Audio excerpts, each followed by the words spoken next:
What a short week in Oakdale. Since it was such a short week, how do you feel about doing something different and recapping each of the 3 days instead? Sounds fine by me. Maybe it'll take a sting off some cringe-worthy moments. On Tuesday, Janet rushed into clinic just in time to stop Liberty from having an abortion. How did you feel about that? I'm glad Lady Liberty is taking a step back before making a decision. I'd be fine with whatever she chooses, but I'd like to her seriously thinking it over. I agree. It seemed like, when she went to the abortion clinic the first time, she was rushed because she didn't want Janet to find out. I'm glad that added pressure is not there now, so she can think it through. Speaking of Janet, her talk with Terry back in the farm got so heated. While it was borderline a preachy debate, it gave Julie Pinson some amazing material. And while I'm sure they will eventually make up, I like seeing sibling rivalries. You must have unresolved issues from your childhood. Also, you don't think Paul and Henry has some of that going on? I don't call it a rivalry when Paul is giving up millions without a fight. He's basically spending money so that he won't get any. It's kinda odd but understandable. Yes, it also looks like Audrey's true colors are starting to show.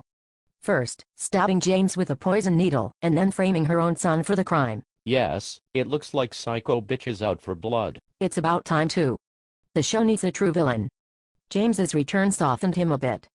Same can be said for both Damien and Colonel Mayer's return as well.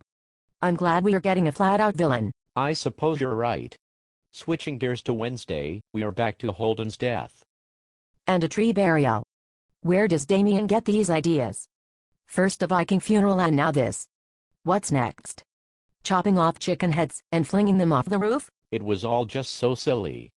The only thing I found redeeming out of that is that it left Meg out in the rain by herself. I know we can be harsh, but I laughed and snickered as well when I saw Meg there by herself in the rain. Speaking of laughing and snickering, how about the worst stunt coordination ever?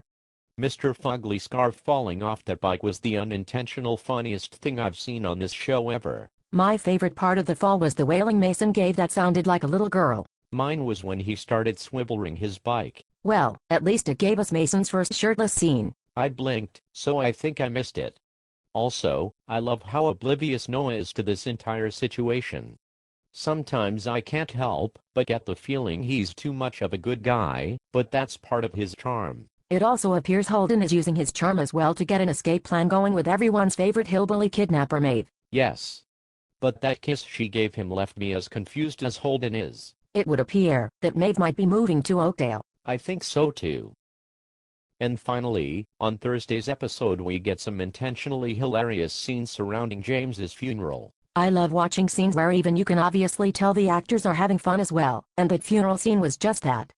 I mean, the fight between Audrey and Barbara on top of James's coffin was hilarious. And how Paul stopped Henry from interrupting. Don't forget how Audrey revealed to everyone at the funeral that Henry likes it when Vienna dresses as a nun. Yes, there were definitely some comic gold there. It was a hilariously orchestrated scene. I'm also loving how Henry is rethinking giving all his inheritance to Audrey. I think that's when Audrey officially got the word evil stamped on her forehead from me. Me too. Finally, it looks like Adam is turning over a new leaf once and for all by turning himself in. It's too bad. Just as I begin to really like Adam, he gets sent to prison. I like Adam too. I guess it's partially due to him being around Casey, who is getting as annoying as Allison, if not more. I'm so glad. I thought I was the only one. It even looks like Adam and Allison has more chemistry than Casey and Allison ever had. So you're on Team Adam? Yes. Me too. I guess that wraps up this week's episode. Check back next week when there is a marriage proposal, a secret lovemaking that's not so secret, and more kidnapping hijinks. Until then, see you next week.